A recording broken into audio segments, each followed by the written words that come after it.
Jiang चुक्सिया कभी अपने जीवन के शिखर पर खड़ी थी।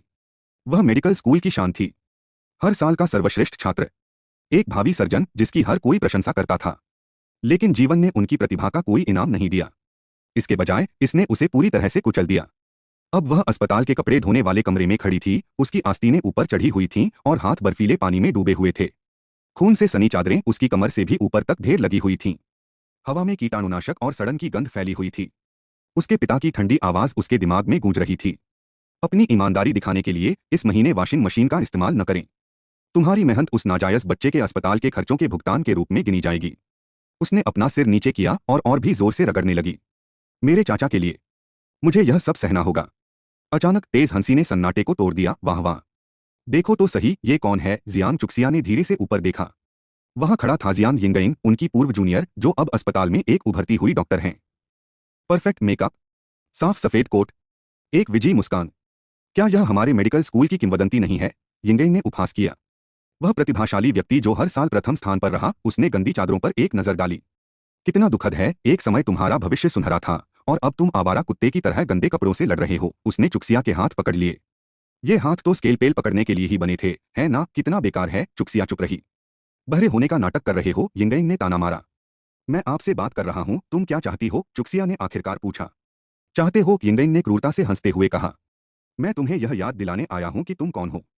एक महिला जो शादी से पहले गर्भवती हो गई। बेशर्म, घिनौना। दो बच्चे जिनके पिता अज्ञात हैं, उनमें से एक तो तुम्हारा भी नहीं है। पैसे की बर्बादी का चलता फिरता गड्ढा, हर दिन पैसे बर्बाद कर रहे हैं। उसके शब्द चाकू से भी ज्यादा गहरे घाव करते थे। यही तुम्हारा भाग्य है जियांग चुक्सिया, तुम अपने इस अभागे नाजायज बच्चे के साथ यहीं सड़ोगे। मेरी माँ को तंग मत करो। एक छोटी सी आकृति तेजी से आगे बढ़ी। वह था डॉडो। आप? यिंगइंग पीछे की ओर लड़खड़ा गई। तुम छोटे बदमाश, तुम्हारी हिम्मत कैसे हुई मुझे धक्का देने की? इससे पहले कि वह कोई प्रतिक्रिया दे पाती, जियांग चुक्सिया अपने बेटे के सामने खड़ी हो गई। उसकी आवाज शांत थी पर घातक। मेरे बच्चे को दोबारा मत छूना, उसने कहा। और मैं आपसे वादा करता हूं कि आप इस अस्पताल से चलकर बाहर नहीं निकल पाएंगे। यिंगइंग का चेहरा गुस्से से लाल हो गया। मैंने तुम्हें बहुत लंबे समय तक बर्दाश्त कर लिया है, चुक्सिया ने आगे कहा। मेरे चाचा की बीमारी के दौरान मैंने बार बार तुम्हारी पीड़ा सहन की। अपनी किस्मत को ज्यादा आजमाना बंद करो। एक और डॉक्टर तुरंत अंदर आया। मुझे आज भी कई सर्जरी करानी है। मुझे जियांग चुक्सिया को कार्यभार संभालने की जरूरत है। यिंगइंग मुस्कुराई। ठीक है, मैं आज समय बर्बाद नहीं करूंगा। वह ठंडेपन से पीछे मुड़ गई। सूर्यास्त से पहले चादरों को धोकर सुखा लें और वापस बिछा दें। नीचे 3 वार्ड असफल हो गए तो इस महीने की तनख्वाह भूल जाओ। उसने डॉडो की ओर एक नजर डाली। देखते हैं तुम्हारा कमीना कितने दिन तक जीवित रहता है। डॉडो ने अपनी माँ की आस्तीन खींची। माँ, क्या आपको चोट लगी है? जियांग चुक्सिया ने मुस्कुराने पर मजबूर कर दिया। मम्मी ठीक हैं, मैं तुम्हारी मदद करूंगा। उसने धीरे से उसके सिर पर हाथ फेरा। अच्छा लड़का, चाचा के लिए और आपके लिए मम्मी को गिरना नहीं चाहिए। उसी दिन भाग्य चुपचाप बदल गया। एक आलीशान निजी कक्ष के अंदर नौकर घबराहट से इधर उधर भाग रहे थे।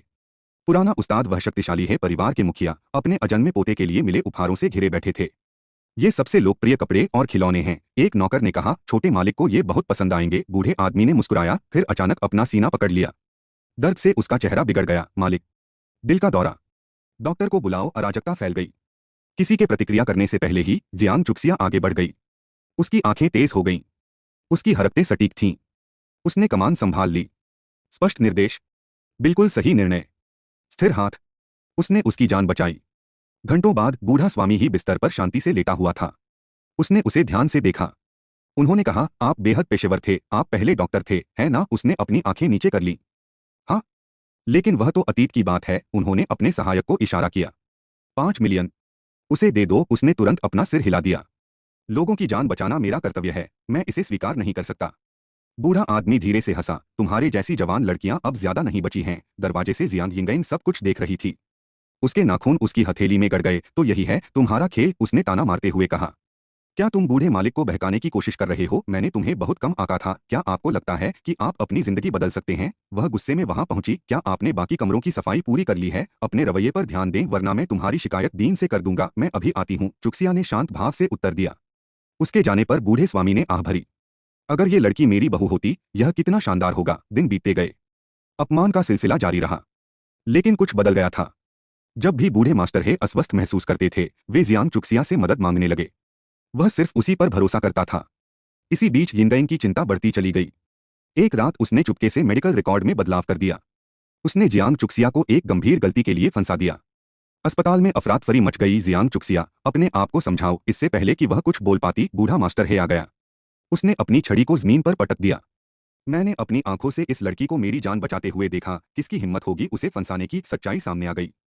यिंगयिंग बेहोश हो गई। उस दिन उनका करियर समाप्त हो गया। कुछ समय बाद ही हे परिवार को सच्चाई का पता चल गया। डूडो वह उनका खोया हुआ पोता था, जिस बच्चे की वे वर्षों से तलाश कर रहे थे। ओल्ड मास्टर हे की आंखों में आंसू भर आए।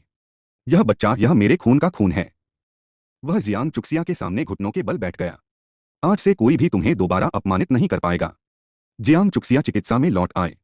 सफाईकर्मी के तौर पर नहीं, लेकिन एक चिकित्सक। उनके नाम ने एक बार फिर चिकित्सा जगत को झकझोर दिया। जो लोग कभी उसका अपमान करते थे, अब वे सिर झुकाते थे। और डूडू, आखिरकार मुझे एक भविष्य मिल गया। समापन पंक्ति। प्रभावशाली अंत। उसने एक बार सब कुछ खो दिया था, लेकिन उन्होंने कभी अपनी गरिमा नहीं खोई। और इस बार वह किसी की भी कल्पना से परे ऊंचाइयों तक पहुंची।